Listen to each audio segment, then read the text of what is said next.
할렐루야. 이 새벽에도 잠들어 있는 우리를 깨워주시고 하나님을 예배할 수 있는 은혜를 주신 주님을 찬양합니다. 우리 찬송가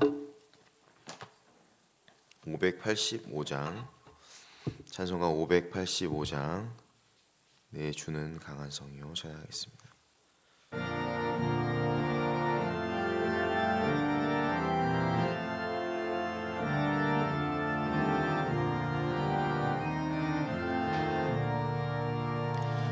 내 주는 강한 성이요 방패와 병기 되시니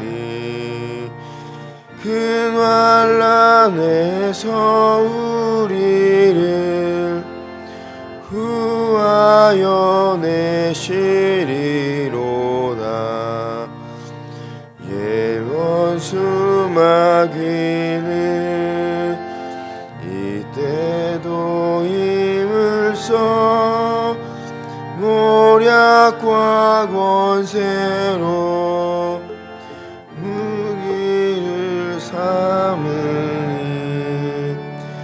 전하에 누가 당하랴.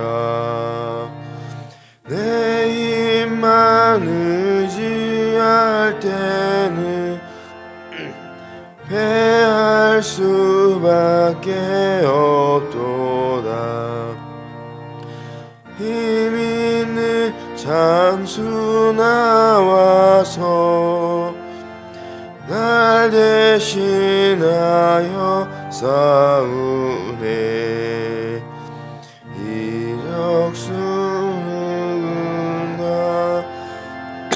주 예수 그리스도 만군의 주로다.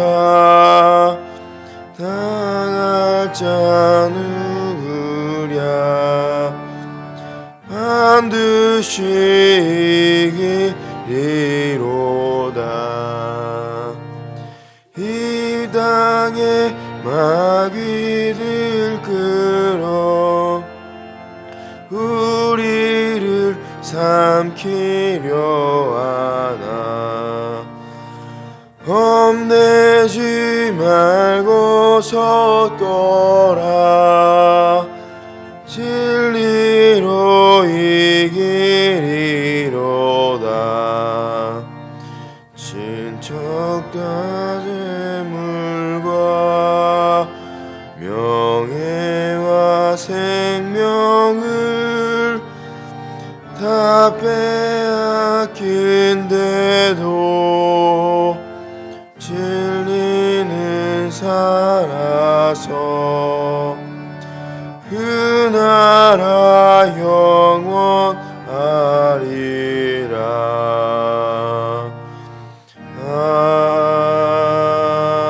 아멘. 오늘 우리에게 주시는 하나님 말씀은 신명기 19장 1절로 7절까지 말씀입니다. 신명기 19장 1절부터 7절까지 말씀, 구약 291면에 있습니다.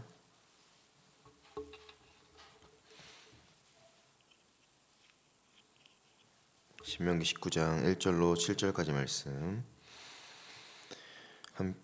교독해서 읽겠습니다.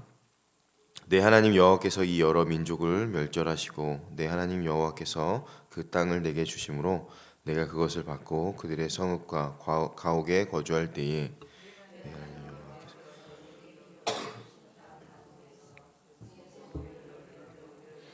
내 하나님 여호와께서 내게 기업으로 주시는 땅 전체를 세 구역으로 나누어 길을 닦고 모든 살인자를 그 성읍으로 도피하게 하라. 살인자가 그리로 도피하여 살만한 경우는 이러하니 곧 누구든지 본래 원한이 없이 부주중에 그의 이웃을 죽인 일, 가령 사람이 그 이웃과 함께 벌목하러 삼림에 들어가서 손에 도끼를 들고 벌목하려고 찍을 때에 도끼가 자루에서 빠져 그의 이웃을 맞춰 그를 죽게 함과 같은 것이라. 이런 사람은 그 성읍 중 하나로 도피하여 생명을 보존할 것이니라. 사람이 보이게 원래 원한이 없이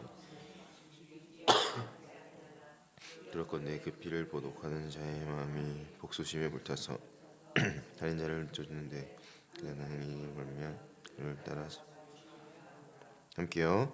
그러므로 내가 내게 명령하기를 내 성읍을 너를 위하여 구별하라 하노라. 아멘. 비난의 화살 앞에서 비난의 화살 앞에서라는 제목으로 하나님 말씀 전하도록 하겠습니다. 우리는 잊혀지지 않는 시대를 살아가고 있습니다. 젊은 시절의 실수나 오래전에 내뱉은 어떤 말 한마디, 아무도 모를 거라고 생각했던 선택들이 디지털 데이터로 저장이 되어서 언제든지 다시 꺼내지는 그런 잊혀지지 않는 시대를 살고 있습니다. 그리고 결코 용서하지 않죠. 특히 우리 세대에는 이 문제가 더 깊어집니다. 우리는 체면을 중시하는 문화 속에서 살아가고 있죠. 그래서 남들 앞에서 흠이 없어야 되고 집안의 허물은 잘 감춰져야만 합니다. 그래서 우리의 마음 깊은 곳에는 이러한 마음이 자리 잡기 쉽습니다. 내 과거가 깨끗하면 나는 안전할 거다. 내 평판이 무너지지 않으면 나는 괜찮다라는 그런 생각들이 있습니다. 그러나 현실은 어떻죠? 우리는 늘 어떤 것에 추격당하는 기분으로 살아가고 있습니다. 과거의 실수가 들통날까봐 두렵고 양심의 가책이 나를 계속해서 억누르고 누군가의 시선 때문에 나를 판단하는 것 같아 불안합니다. 달려가고 싶은데 어디로 가야 할지 모르는 상태. 그리고 아무리 빨리 달려도 내 안에서 나를 정죄하는 목소리가 나를 끊임없이 짓누릅니다. 본문 6절에는 피를 보복하는 자가 등장하는데, 피를 보복하는 자, 고대 이스라엘에서는 살인을 당한 가족이 복수를 할 권리를 가지고 있었습니다. 그래서 살인자는 도피성으로 도망가지 않으면 추격자에게 붙잡혀서 죽을 수도 있었습니다. 그런데 그 당시에 뿐만 아니라 지금도 우리를 계속해서 추격하는 세 가지가 있는데, 그것은 세상의 시선입니다. 사람들이 비난하거나 나를 욕하는 것, 혹은 소문과 낙인. 두 번째는 사탄의 고소죠. 요한계시록 12장에 보면은 우리 형제들을 밤낮 하나님 앞에서 고소하던 자들, 사단마귀죠. 마음속에 사단마귀의 어떤 경죄하는 목소리들이 들립니다. 그리고 나 자신이 이렇게 이제 후회하는 소리들이 들립니다. 그때 그거를 선택하지 말았어야 되는데, 그때 그 말을 하면 안 됐는데 라는 어떤 후회의 말들. 이 세 가지의 어떤 추격자들이 계속해서 나를 쫓아옵니다. 혹시 지금도 누군가에게 쫓기면서 예배를 드리고 있지만 불안한 마음이 있거나 정죄감에 사로잡힌 자들이 있을 수도 있습니다. 과거의 기억이나 양심의 가책, 사단마귀의 정죄하는 목소리. 그렇다면 우리는 이제 질문해야 되겠죠. 우리는 어떻게 해야 되나? 어디로 도망가야 되나? 라는 질문. 오늘 하나님께서는 그 질문에 이렇게 답해 주시는데, 그것은 오늘 이제 말씀의 소제목이기도 합니다. 소제목 뭐라고 되어 있죠? 19장 맨 위에 보면 도피성이라고 되어 있습니다. 도피성은 죄가 없다고 말하는 것이 아니라 죄를 대신 짊어진 분이 그곳에 계시다라고 말씀하십니다. 오늘 말씀을 통해서 도피성으로 도피하여 우리의 삶이 어떻게 구원받고 하나님의 은혜 가운데서 우리의 마음속에 있는 정죄감들과 나를 사로잡고 있는 사단마귀의 거짓된 메시지가 어떻게 사라지고 깨끗하게 해결되는지 살펴보도록 하겠습니다. 첫 번째로 따라해 보겠습니다. 길을 닦으라. 길을 닦으라. 본문 3절 말씀 한번 읽어보겠습니다. 3절 말씀, 19장 3절 시작. 내 하나님 여호와께서 내게 기업으로 주시는 땅 전체를 세 구역으로 나누어 길을 닦고 모든 자를 그 성읍으로 도피하게 하라. 아멘. 하나님은 이스라엘에게 단순히 도피성을 만들라고만 하지 않았고 길을 닦으라라고 말씀하시죠. 이 명령이 되게 중요합니다. 도피성이라는 단어는 히브리 말로 미클라트라고 합니다. 미클라트. 좀 더 쉬운 말로 바꾸면 받아들이는 성입니다. 받아들이는 성. 이 단어의 뜻은 단순히 도피성이라고 하니까 피난처라고 생각할 수 있지만 도망가는 곳이 아니라 받아들이다, 흡수하다라는 의미를 가지고 있습니다. 그러니까 도피성은 죄의 결과를 그대로 돌려주는 곳이 아니라 그 결과를 품어주는 성이 바로 도피성의 진짜 의미입니다. 그래서 유대 전통에 따르면 도피성으로 가는 길은 매우 특별하게 관리되었습니다. 그래서 길을 넓게 닦아야 됐고, 만약에 갈림길이 있으면 이쪽이 도피성입니다 하고 표지판을 올려야만 했습니다. 그리고 강이 나오면 그 강을 잘 건널 수 있도록 뭐가 있어야 되겠죠? 다리가 있어야겠죠. 다리를 놔야 됐고, 다리가 무너졌으면 그걸 수리해야만 했습니다. 왜 이렇게 했을까요? 도망가는 사람이 도피성에 잘 갈 수 있도록, 그리고 추격하는 사람에게 잡히지 않고 죽임당하지 않을 수 있도록, 도망친 사람에게 시간이 없죠. 여유가 없죠. 마음속에 있는 그런 것들을 잘 해결하기 위해 이렇게 길을 닦아야만 했습니다. 그래서 이제 영적으로 우리의 삶에도 동일하게 하나님께서 우리를 구원하시는 것도 동일하죠. 그 구원의 길이 단순할까요? 복잡할까요? 단순합니다. 단순해요. 그래서 예수님을 믿음으로 구원받을 수 있는 것처럼 단순하게 길을 닦아주신 것이죠. 하나님은 구원의 길을 복잡하게 하지 않으셨습니다. 예수님께서 마태복음 11장 28절에서 이렇게 말씀하시죠. 수고하고 무거운 짐진 자들아 다 내게로 오라. 내가 너희를 쉬게 하리라. 조건이 없어요. 자격 심사도 없습니다. 내가 너희를 쉬게 할 테니까 내게 와라 라고 말씀하십니다. 본문 4절을 보십시오. 4절 말씀 읽어보겠습니다. 4절 시작. 살인자가 그리로 도피하여 살만한 경우는 이러하니 곧 누구든지 본래 원한이 없이 부지 중에 그의 이웃을 죽인 일. 아멘. 도피성은 완전히 결백한 사람을 위한 곳이 아니었습니다. 여기 보시다시피 원한이 없이 부지 중에 그의 이웃을 죽이는 일. 예를 들면 도끼가 자루에서 갑자기 빠졌어요. 나무를 치다가.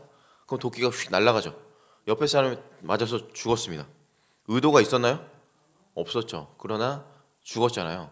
그러면은 이 살인자는 어떻게 돼요? 살인자가 되는 거예요. 그러면은 이제 거기에서 그러나 결과는 비극이죠. 그래서 하나님이 이 회색지대에 있는 사람, 이 사람이 의도하지 않았지만 이 사람이 실수로 죽었기 때문에 이 의도하지 않은 사람을 위해서, 이 회색지대에 있는 사람을 위해서 도피성을 세운 겁니다. 도피성은 원래 부지 중에 죄를 지은 사람을 위한 제도였습니다. 나도 모르게 지은 죄를 지은 사람을 위해서. 그러나 복음이라는 것은 우리가 알고 있는 이 십자가의 복음, 하나님의 말씀은 이 복음, 이 어떤 부지 중에 죄를 지은 사람보다 더 크게 많은 사람을 품어줄 수 있습니다. 예수님은 그래서 실수한 사람만이 아니라 저와 여러분들처럼 알면서도 죄를 지은 사람까지 그 도피성으로 품어 주십니다. 사도 바울은 그래서 디모데전서 1장 15절에서 그리스도 예수께서 죄인을 구원하시려고 세상에 임하셨다라고 말씀하시는데, 그 죄인이라는 것은 나도 모르게 짓는 죄, 나도 의도하면서 늘 하나님보다 내가 앞서는 모든 것들, 그래서 그 죄는 내가 나도 모르게 내 안에 나를 사로잡고 있다는 것을 기억하시고, 그 죄인을 구원하시기 위해서 오늘도 예수님께서는 당신의 길을 닦아 주신다는 것을 기억하시기 바랍니다. 그래서 혹시 여러분들 중에서 여전히 예배를 드리고 또 하나님을 찬양하고 또 내가 기독교 주님을 믿지만 여전히 과거의 실수와 양심의 가책과 여러 가지 사람들의 시선 가운데서 사로잡혀 있는 분들이 있을 수도 있습니다. 누군가가 나를 계속 쫓아오는 것 같고 어떤 이 죄가 들통나면 나는 죽을 것 같은 어떤 두려움 속에 사로잡혀 있는 분들이 있을 텐데, 방향만 바꾸면 됩니다. 하나님은 그 피난처로 나를 숨겨 주십니다. 그리고 그 피난처로 가기 위해서 길이 닦여 있습니다. 팻말이 서 있고 그리고 다리가 준비되어 있습니다. 그리고 여러분을 받아들이는 그 미클라트가 뭐라고 말씀드렸죠? 도피성, 나를 받아들이는 성이 있다라는 것을 기억하시기 바랍니다. 그래서 하나님은 절대로 피난처를, 저와 여러분들이 피할 수 있는 그 자리를 숨겨놓지 않으셨습니다. 단순합니다. 그 길로 가는 길은. 그래서 길이 닫혀있고 문이 열려있다라는 것을 기억하시기 바랍니다. 두 번째로 따라해 보겠습니다. 성 안에 머물라. 성 안에 머물라. 오늘 본문이 아닌 35장 한번 가볼까요? 여기 꽂아 놓으시고, 민수기 35장입니다. 민수기 앞으로 35장 28절 말씀.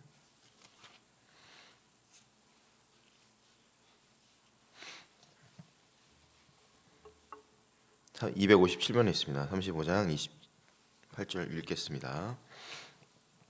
257면에 있습니다. 자, 시작. 이는 살인자가 대제사장이 죽기까지 그 도피성에 머물러야 할 것이라. 대제사장이 죽은 후에는 그 살인자가 자기 소유의 땅으로 돌아갈 수 있느니라. 네.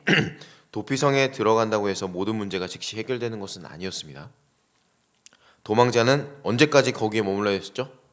대제사장이 죽을 때까지. 성 밖으로 나가면 어떻게 되죠? 다시 보복자가 그를 죽여도 됩니다. 그러니까 도피성 안에 머문다는 것은 단순히 거주하는 문제가 아니라 생명의 문제였습니다. 놀라운 규정이 뭐였어요? 대제사장이 죽으면 이 사람의 죄도 죄자에서 자유를 얻게 된다.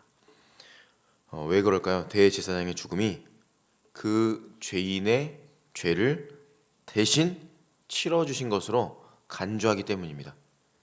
뭐가 되게 비슷하죠? 여기서 질문이 있어요. 목사님, 불공평한 거 아닌가요? 죄를 지은 사람은 살아있고 대제사장이 죽으면 이거 뭐죠? 성경에서 얘기하는 것은 계속해서 예수님은 우리의 죄를 대신하여 죽으시죠. 그러니까 이것은 도피성은 예수님의 예표입니다. 예표. 이 이야기를 통해서 바로 대속의 원리를 알려주시는 겁니다. 누군가의 죄가 사라지기 위해서는 죄의 값이 있어야 된다. 그 죄의 값, 대신 값을 지불하는 것은 단순히 피난해서 되는 것이 아닙니다. 반드시 대신 죽어줄 대제사장이 있어야 된다라는 거죠. 도피성에 있는 사람에게 가장 중요한 것은 그러니까 성 안에 머무는 것입니다. 이것은 위치의 문제가 아니라 신앙의 고백. 나는 스스로 나를 구원할 수 없다. 나를 구원할 분이 필요하다. 그래서 그런데도 우리는 계속해서 이 성 밖으로 나가려고 하죠. 그게 무엇을 의미할까요? 성 밖으로 나간다는 것은 계속해서 내 선행으로 내 죄를 덮으려고 하는 사람이 있습니다. 그러니까 나의 노력으로 혹은 나의 열심으로 더 열심히 뭔가를 하려고 합니다. 이 죄를 해결하기 위해서. 그래서 내 노력으로 과거를 보상하려고 하는 사람도 있습니다. 그럼 될까요? 안 될까요? 안 됩니다. 그거는 도피성에서 계속 나가려는 행위입니다. 나가면 안 되라 그 자리에 앉아 있어야 됩니다. 도피성에 머물러야 됩니다. 그래서 여전히 내 안에서 사단의 거짓 메시지가 들리고 끊임없이 나를 추격하는 어떠한 비난의 소리가 들리고 비난의 화살이 계속해서 쏘아 올려질 때 불안해서 거기서 나오려고 합니다. 나온다고 하는 것은 내 열심으로 뭔가를 해결하려고 한다는 거죠. 그럼 안 된다는 겁니다. 이 모든 것들은 이 모든 비난의 화살과 거짓 메시지와 사단의 첨소와 그리고 나의 후회는 성 밖에서만 영향력이 끼칩니다. 우리는 이 성 안에 예수 그리스도 안에 있을 때만 그 모든 것에서 자유케 된다. 그래서 로마서 8장 1절 말씀. 그러므로 이제 그리스도 예수 안에 있는 자에게는 결코 정죄함이 없나니라는 말씀 기억하시기 바랍니다. 그래서 정죄가 없는 이유는 우리가 완벽해서가 아닙니다. 내가 완벽하게 오늘도 완벽하게 내가 오늘 또 이렇게 또 새벽에 나와서 예배 드리는구나. 그렇게 절대 불가능합니다. 내가 열심히 뭔가를 해서 나의 죄를 해결할 수 없습니다. 나는 예수 그리스도 안에 있을 때만 우리 안에 있는 모든 죄가 깨끗하게 해결될 수 있다는 것을 기억하시기 바랍니다. 그래서 과거의 죄를 계속 떠올리고 내가 어떻게 이걸 해결할까? 이걸 해야 되겠다. 저걸 해야 되겠구나. 더 열심히 해야 되겠구나. 그런 모든 것들은 나를 끊임없이 더 정죄감에 몰아넣고 도피성에서 나오는 행위라는 것을 기억하셔서 두 번째 뭐라고요? 도피성에 머무르시기 바랍니다. 자, 마지막 세 번째 따라해 볼까요? 성 밖으로 나가신 예수님. 자, 우리 다시 이제 히브리서 말씀 찾아볼까요? 13장 12절 말씀. 히브리서 13장 12절 말씀입니다.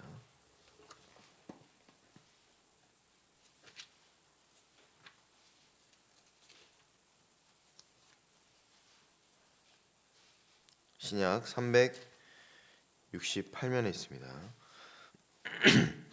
다 같이 읽겠습니다. 13장 12절 369면에 있는 히브리서 13장 12절 말씀. 자, 시작. 그러므로 예수도 자기 피로써 백성을 거룩하게 하려고 성문 밖에서 고난을 받으셨느니라. 아멘. 예수님은 성 안에서 죽지 않으셨습니다. 어디서 죽었다고 말씀하세요? 성 밖에서 죽으셨습니다. 우연일까요? 우연이 아니죠. 성경에 있는 이야기는 다 이유가 있습니다. 레위기 율법에 따르면 부정한 것은, 저주받은 것은 성 밖에서 있어야만 했습니다. 성 밖으로 내보내야만 했습니다. 나병 환자는 성 밖에 거했고, 죄를 위한 제물의 찌꺼기는 성 밖에서 태웠고, 저주받은 자는 성 밖에서 처형됐습니다. 그래서 신명기 21장에 보면 나무에 달린 자는 하나님께 저주를 받은 자라고 말씀하시는데, 예수님은 우리의 저주를 짊어지고 어디로 나가셨어요? 성 밖으로 본인이 나가신 겁니다. 우리가 성 안으로 들어가기 위해 예수님은 어떻게 되신 거예요? 자신은 성 밖으로 나가신 겁니다. 우리가 안전해지기 위해 그분은 모든 비난의 화살을 받으신 것입니다. 그래서 구약의 도피성은 단지 그림자였는데, 이 그림자를 진짜 보여주는 그 실체가 뭐예요? 바로 예수 그리스도입니다. 그래서 히브리서 6장 말씀, 6장 18절 앞으로 좀 가보겠습니다. 히브리서 6장 18절 말씀.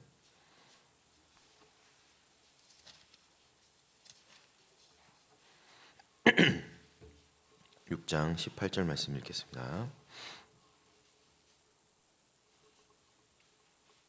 자, 시작.